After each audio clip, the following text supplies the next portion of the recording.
Hello there, my sleepy fellows. Tonight's tale is one of quiet beginnings that bloom into extraordinary deeds, a story of courage, wisdom, and hope. We'll follow the footsteps of Gandalf the Grey as he takes the first steps to shape an epic quest that will change the fate of the world. If you enjoy this gentle storytelling journey, don't forget to like this video, subscribe to the channel to stay connected to more tales from Middle-Earth. Your kind gesture helped me create more such stories.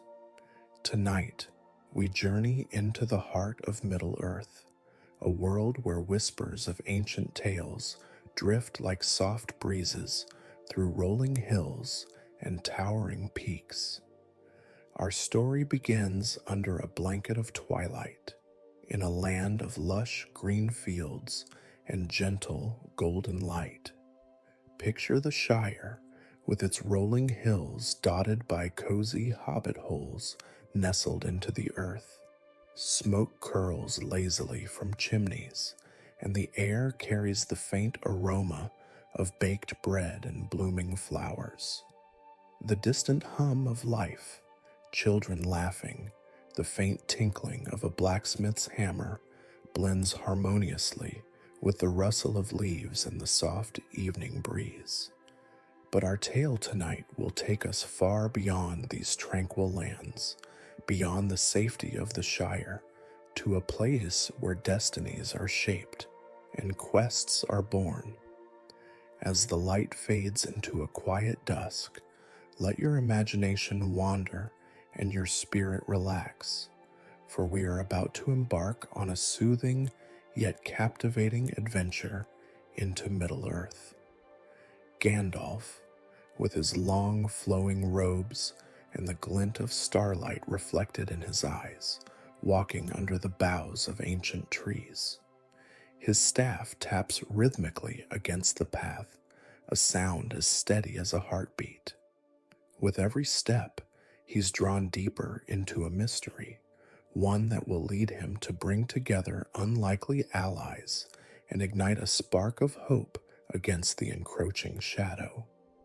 So, dear friends, I invite you to relax and let go of your day. Perhaps you'd like to wrap yourself in a blanket or sip a warm drink. As we begin this tale, remember that you're in the company of friends, in a world that invites you to dream and wonder. The sun dipped low over the Shire, casting a warm, golden glow over the rolling hills and fields. The air was filled with the scent of freshly turned earth and blooming flowers, mingling with the faint hum of bees moving lazily among the wildflowers. It was a picture of tranquility, a place untouched by the concerns of the wider world, a place where stories began quietly, like the first notes of a lullaby. This peaceful evening found Gandalf seated beneath a towering oak tree on a hill overlooking Hobbiton. His gray robes blended with the twilight shadows, and his long white beard glimmered faintly in the fading light. He puffed on his pipe, the fragrant smoke curling lazily into the air, forming shapes of ships and dragons that drifted and dissolved. He gazed into the distance, his sharp eyes softened with thought. Gandalf, the wise and wandering wizard, carried an air of mystery wherever he went. Though his presence in the Shire was not uncommon, it always stirred curiosity among the hobbits. Tonight, however, his thoughts were far from the simple pleasures of this peaceful land. He had come to consider a troubling question, one that had led him here in search of an answer that only time and perhaps fate could provide. Down in the village, the hobbits were bustling about their evening routines. Laughter spilled from open windows, and the smell of freshly baked bread wafted through the air. It was a world of small comforts and simple joys, a world Gandalf cherished. Yet, as he observed the scene below, he couldn't help but think of the darkening clouds on the horizon, of whispers of trouble far beyond these hills. His mind lingered on Thorin Oakenshield, a dwarf prince whose determination burned as brightly as the forge fires of Erebor. Thorin, exiled from his homeland, carried the burden of reclaiming what was lost. Gandalf had crossed paths with him before, and now the wizard wondered if Thorin might be the key to something far greater than reclaiming a kingdom, a spark of resistance against the shadows growing in Middle-Earth. With a deep breath, Gandalf stood, his staff in his hand. The soft rustle of the grass beneath his feet seemed to echo his resolve. The Shire was a place of peace, but it was also a place where the smallest of seeds could grow into mighty trees. And perhaps, just perhaps, it would also be the starting point of an adventure that could shape the fate of the world. Gandalf descended from the hill into Hobbiton, his staff gently tapping the cobblestone paths. The hobbits, though initially surprised by his arrival, had quickly returned to their routines, comforted by the wizard's calm demeanor. The twinkle in Gandalf's eye hinted at the tales he carried, but tonight his purpose was not to entertain, but to strategize. He passed the Green Dragon Inn, where the warm glow of lanterns and the sound of laughter spilled into the street, a stark contrast to the quiet determination within him. The next morning, Gandalf set off toward the Blue Mountains, where Thorin had made his home in exile.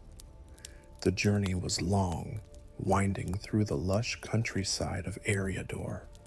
The golden sunlight bathed the rolling hills and glinted off the rivers that meandered through the land. Gandalf's steps were unhurried, his pace steady, as he let his thoughts wander over the details of what lay ahead. As he journeyed, Gandalf's keen senses picked up the subtleties of the world around him. The rustling of leaves in the breeze, the distant call of birds, and the faint crackle of twigs underfoot painted a vivid tapestry of sound and life. He paused now and then to rest, often finding a sturdy tree or a smooth rock to sit upon, his pipe emitting soft tendrils of smoke. With each pause, he reflected on the threads of fate that seemed to weave together, leading him toward a single, pivotal moment.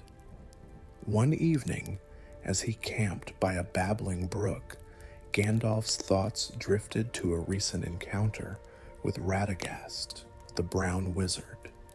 Radagast, deeply attuned to the natural world, had spoken of strange happenings, animals fleeing the forests without explanation, and the skies growing darker in regions untouched by storms.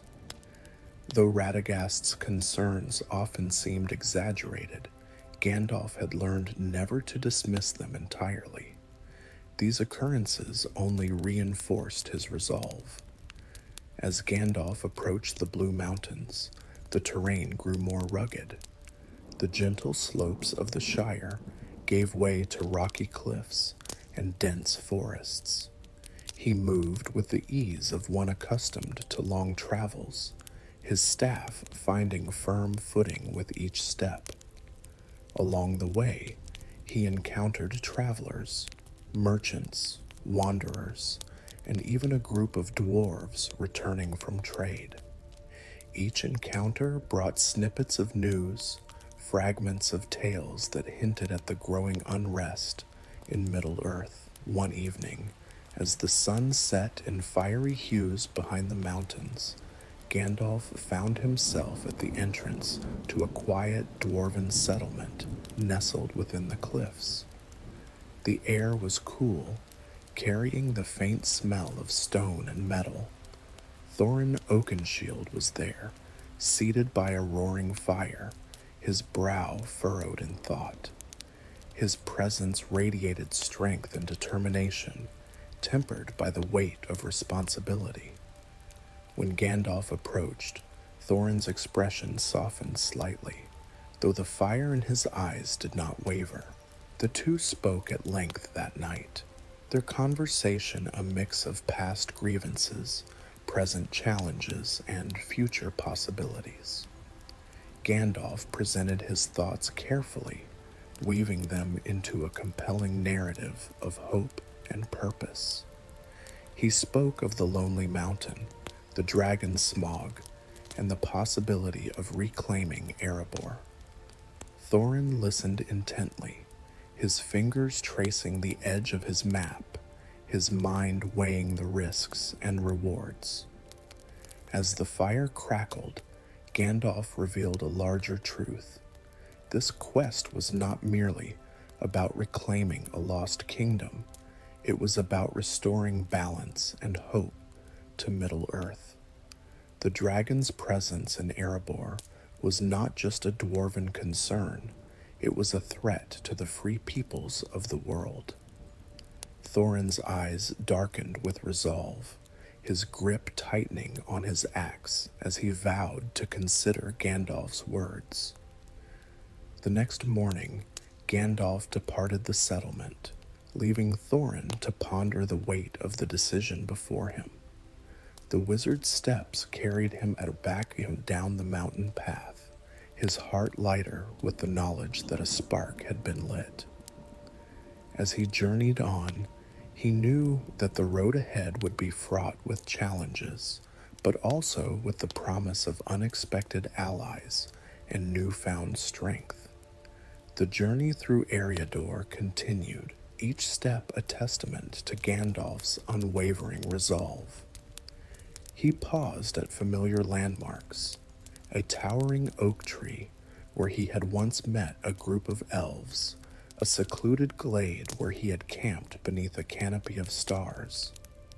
These places held memories of simpler times, moments of peace that now served as a reminder of what was at stake. In the days that followed, Gandalf found himself in Rivendell, seeking the wisdom of Elrond.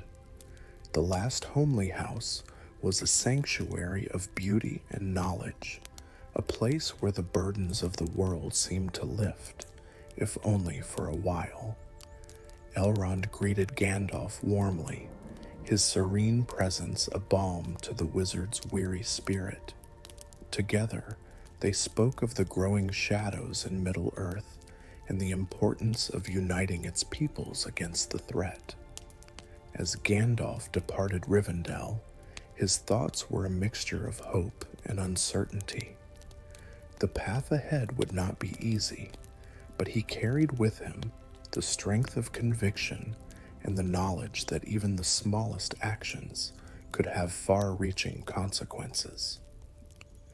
The journey was far from over, but for the first time in many years, Gandalf felt a glimmer of light piercing through the darkness. The evening sky blushed with hues of deep orange and purple as Gandalf journeyed further into Middle-Earth, each step bringing him closer to the critical junction of his purpose. He had left Rivendell days earlier, his path winding through dense forests and across weathered stone bridges. The golden glow of the setting sun illuminated the road ahead, but Gandalf's thoughts were focused on the growing mystery that weighed heavily upon him. As night descended, the air turned cool, and Gandalf sought shelter beneath an ancient oak tree. Its gnarled roots curled above the ground like the fingers of an ancient guardian, and the soft rustle of leaves above provided a soothing melody to accompany the crackle of the small fire he had built. His staff, resting against the tree, emitted a faint, warm glow, a subtle reminder of the power he carried but rarely displayed. As he sat by the fire, puffing gently on his pipe, a memory stirred, a recollection of a fleeting moment in Rivendell. Elrond, with his timeless wisdom, had shared an ancient map of the Lonely Mountain, marking paths and secret entrances long forgotten by most. But Elrond's gaze had also lingered on a peculiar spot near the Misty Mountains, a location tied not to Erebor, but to something deeper and older, a relic of power hidden away during a time when the world was young. This memory ignited a spark of curiosity within Gandalf, compelling him to investigate further. He pondered the threads of fate that seemed to weave themselves into a singular tapestry, guiding him not only to aid Thorin, but also to uncover secrets that might shape the future of Middle-Earth.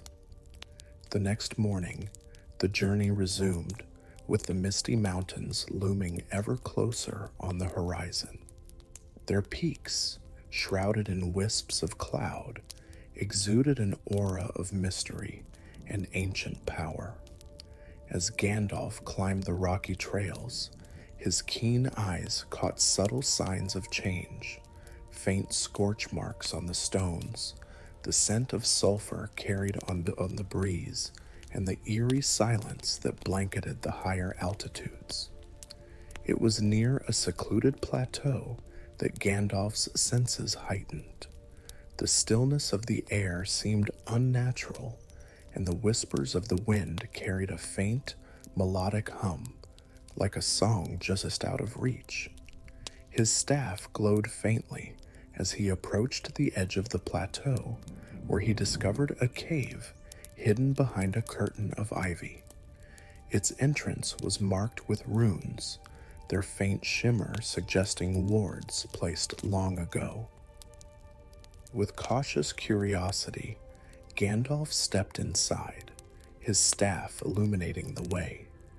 The interior of the cave was vast and silent, its walls adorned with faint carvings depicting battles of old, dragons soaring above mountain peaks, dwarves wielding hammers, and elves weaving spells of protection. The air was thick with the weight of history, and Gandalf felt a deep reverence as he walked further. It was here, deep within the cave, that Gandalf made his discovery. At the center of the chamber stood a pedestal, its surface etched with intricate patterns that glowed faintly in the staff's light. Upon it rested a small, unassuming object, a shard of obsidian, dark as the night sky, yet pulsing with a subtle inner light. Gandalf's breath caught as he realized what it was. A fragment of a long-forgotten artifact, one that held the power to tip the scales in the battle against the growing shadow. Carefully, he reached out, his fingers brushing against the cool surface of the shard. A wave of energy rippled through him, filling his mind with fleeting images of a time long past. He saw glimpses of a great battle, the forging of alliances, and the sacrifices of those who sought to protect Middle-Earth from destruction. Yet these images were accompanied by a foreboding sense of urgency, as if the shard itself was warning him of the trials to come. Gandalf took a moment to compose himself, his grip tightening on the shard as he placed it carefully into his satchel. The discovery, while momentous, brought with it a new layer of responsibility. He understood that the shard's power was not to be wielded lightly, and that its secrets would need to be unraveled carefully and wisely. As he left the cave, the weight of his discovery settled over him. The path ahead was now clearer, though no less daunting. He would need to return to Thorin and the others, not only to guide them on their quest for Erebor, but also to ensure that the power of the Shard was understood and safeguarded. The journey was no longer just about reclaiming a lost kingdom. It had become a mission to preserve the delicate balance of Middle-Earth itself. The descent from the Misty Mountains was marked by a quiet determination. Gandalf's mind turned over the implications of his discovery, the significance of the Shard, and the role he would need to play in the events yet to unfold.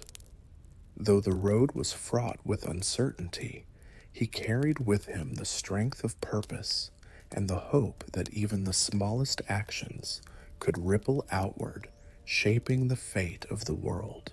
As the valley below came into view, bathed in the golden light of the setting sun, Gandalf felt a renewed sense of resolve.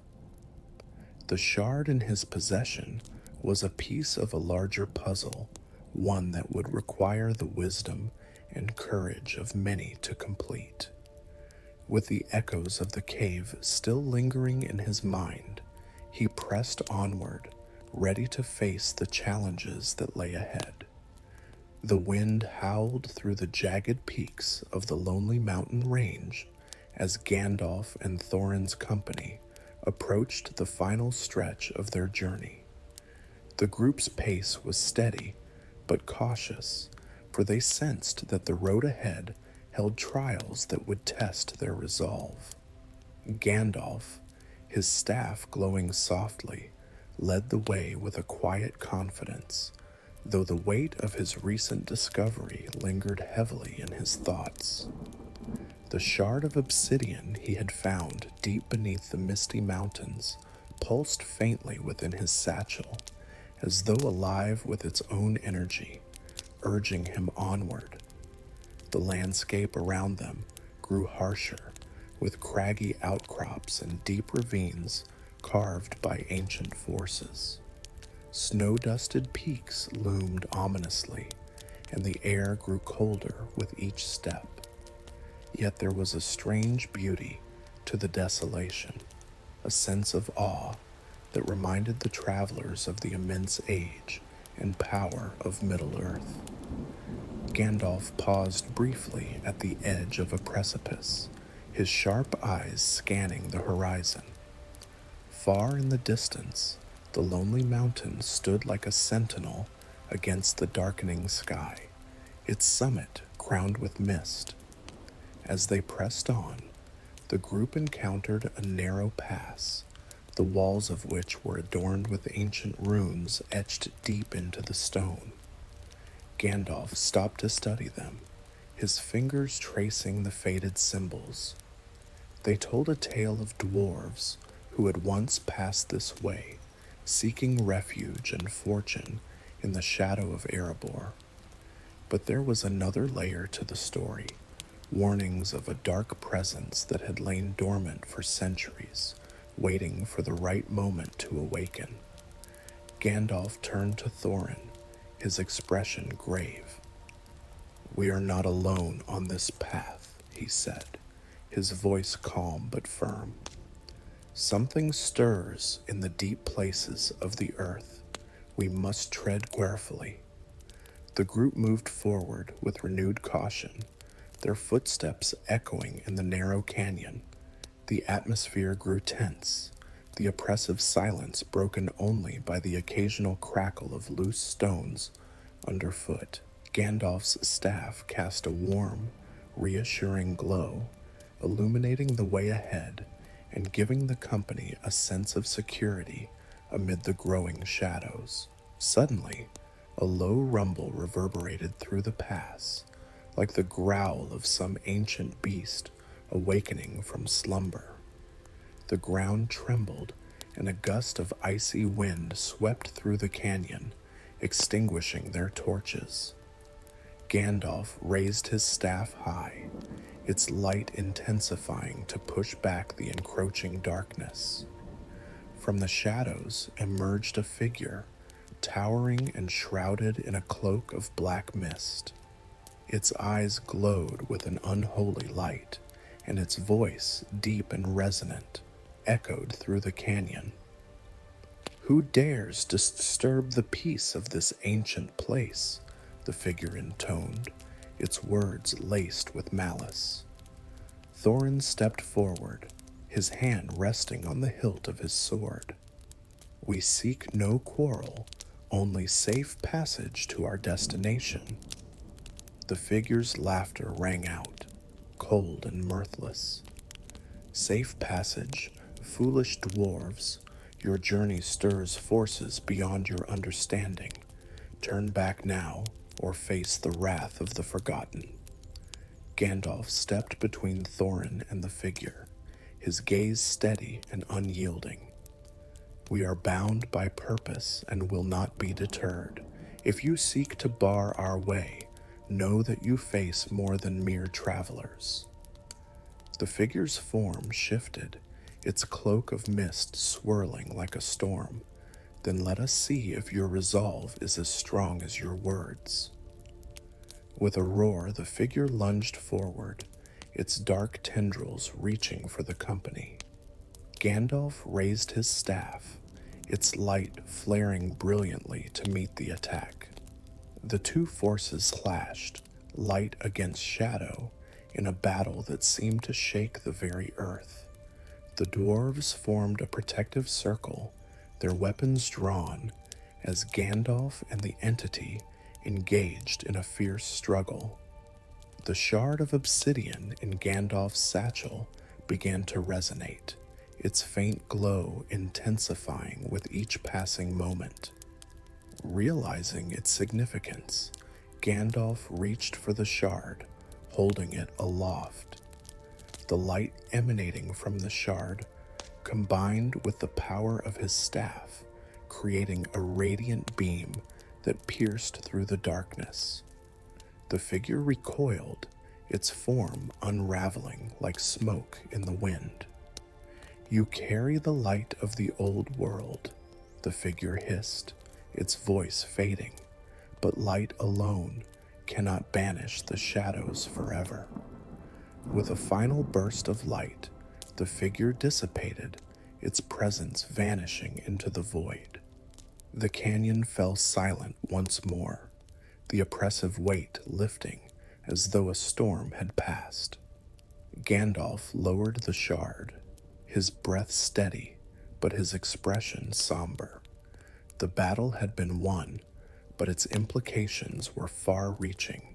Thorin approached, his voice filled with gratitude. "You have saved us once again, Gandalf. Without you, we would not have survived." Gandalf nodded, his gaze distant.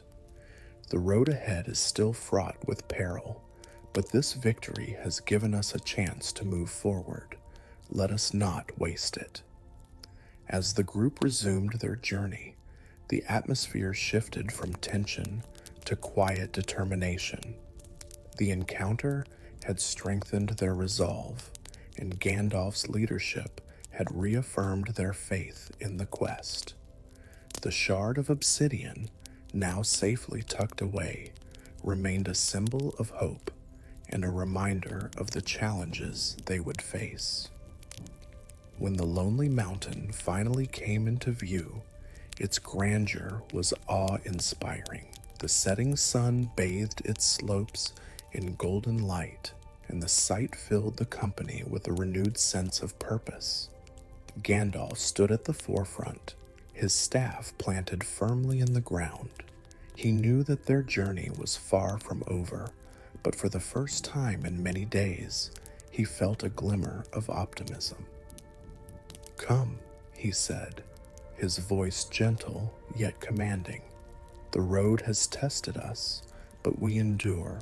Let us honor those who came before and fulfill the purpose for which we were called." As they descended into the valley, The shard in Gandalf's possession pulsed faintly, as if in agreement. The path to Erebor awaited, and with it, the promise of a brighter future for all of Middle-Earth. As the company descended into the foothills of the lonely mountain, the setting sun painted the sky in hues of amber and crimson, casting long shadows across the valley below. The air was still, and the soft rustling of leaves provided a soothing rhythm to their steps. Gandalf walked slightly ahead of the group, his staff aglow with a faint, comforting light. His sharp gaze wandered over the horizon, though his thoughts were deeply introspective. The dwarves followed closely behind, their spirits buoyed by the sight of Erebor at last within reach. Thorin's expression, though resolute, carried a softness that had not been there before. The trials they had endured had forged a camaraderie stronger than steel and a trust in one another that even the darkest forces could not break. Gandalf paused atop a small hill, turning to face the company. His gray cloak billowed slightly in the gentle evening breeze, and his eyes carried a warmth that softened his usually stern demeanor. "My friends," he began, his voice calm and resonant, "our journey to this point has been long and fraught with challenges. Yet here we stand. The road behind us is a testament to your courage and unity, and the road ahead is one I believe you will walk with honor." The dwarves gathered around him, their expressions solemn as they listened to his words. Gandalf's wisdom had been their guiding star, and his presence a constant source of reassurance. "As you near the gates of Erebor," Gandalf continued, "remember that this mountain holds more than gold or jewels. It holds the legacy of your ancestors, the stories of their trials, triumphs, and sacrifices. It is your duty to honor that legacy, not just for yourselves, but for those who will come after." The company nodded, their resolve evident in the way they stood shoulder to shoulder. Thorin stepped forward, his voice steady but tinged with gratitude. "You have been our guide, Gandalf, in more ways than one. Without your wisdom and courage, we would not have come this far. For that, we owe you a debt we can never repay." Gandalf smiled, a rare and genuine expression that lit up his face. "The greatest reward is to see you stand together as one. That is worth more than all the treasures of Middle-Earth." The group lingered for a moment longer, the air thick with unspoken gratitude and mutual respect. Then, with a wave of his staff, Gandalf led them down the final stretch of the path. As the company neared the valley's edge, the landscape softened, giving way to rolling green fields dotted with wildflowers. The sounds of distant rivers and the occasional call of a bird added to the serenity of the moment. The shard of obsidian tucked away in Gandalf's satchel pulsed faintly, as though sensing that its role in this journey was nearly complete. Gandalf slowed his pace, allowing the dwarves to move ahead. He turned his gaze toward the western sky, where the first stars of evening began to emerge. For a moment, he allowed himself to revel in the stillness, the peace that had been hard-won through trials and tribulations. "It is in the quiet moments," he murmured to himself, "that the true weight of a journey is felt." The dwarves, now mere silhouettes against the backdrop of the mountain, began their ascent toward Erebor's grand gates. Gandalf watched them go, his heart filled with a mixture of pride and melancholy. He knew that their path would diverge from his soon, and that the battles they would face were theirs to fight. When the company reached the gates of Erebor, the sight was nothing short of breathtaking. Massive stone doors, intricately carved with the history of the dwarves, stood as a testament to their resilience and craftsmanship. The golden light of the setting sun bathed the mountain's face, casting it in a warm, ethereal glow. Gandalf stood at a distance, his staff planted firmly in the ground as he observed the moment. Thorin turned, his eyes meeting Gandalf's from across the expanse. He raised his hand in a gesture of gratitude and respect, a silent acknowledgement of all that Gandalf had done for them. The wizard inclined his head, his expression one of quiet satisfaction. He knew that his role in their story had come to an end, at least for now. The dwarves disappeared into the mountain, their voices echoing faintly as they entered their ancestral home. As night fell, Gandalf made his way to a small clearing overlooking the valley. He sat upon a smooth stone, his staff resting against his shoulder. The stars above shone brilliantly, their light reflected in the shard of obsidian he held in his hand. He turned the shard over, its surface smooth and cool to the touch. Even the smallest light, he mused, can guide us through the deepest darkness. The shard pulsed one final time before its light faded, leaving only the cold black stone. Gandalf placed it back into his satchel, knowing its purpose had been fulfilled. The sound of a distant owl broke the silence, and Gandalf smiled. The world was vast, and his path was far from over. But for this moment, he allowed himself the peace of the stars, the quiet of the mountains, and the knowledge that, for now, all was as it should be. With a deep breath, Gandalf rose, his staff glowing faintly to light his way. He began the descent back into the valley, his steps unhurried and deliberate. The journey to Erebor had come to a close, but Middle-Earth was ever-changing, and he knew that new adventures awaited. "Rest well, Thorin Oakenshield," he whispered into the night. "May your mountain bring you the peace you have long sought." And with that, Gandalf disappeared into the shadows of the valley, his figure a solitary beacon of light against the vastness of Middle-Earth. The tale of Erebor had reached its conclusion, but the story of Middle-Earth was far from finished. The stars above bore silent witness as the wizard made his way into the unknown, his heart steady and his purpose clear. Middle-Earth slumbered beneath the canopy of night, cradled in the timeless embrace of its enduring legends.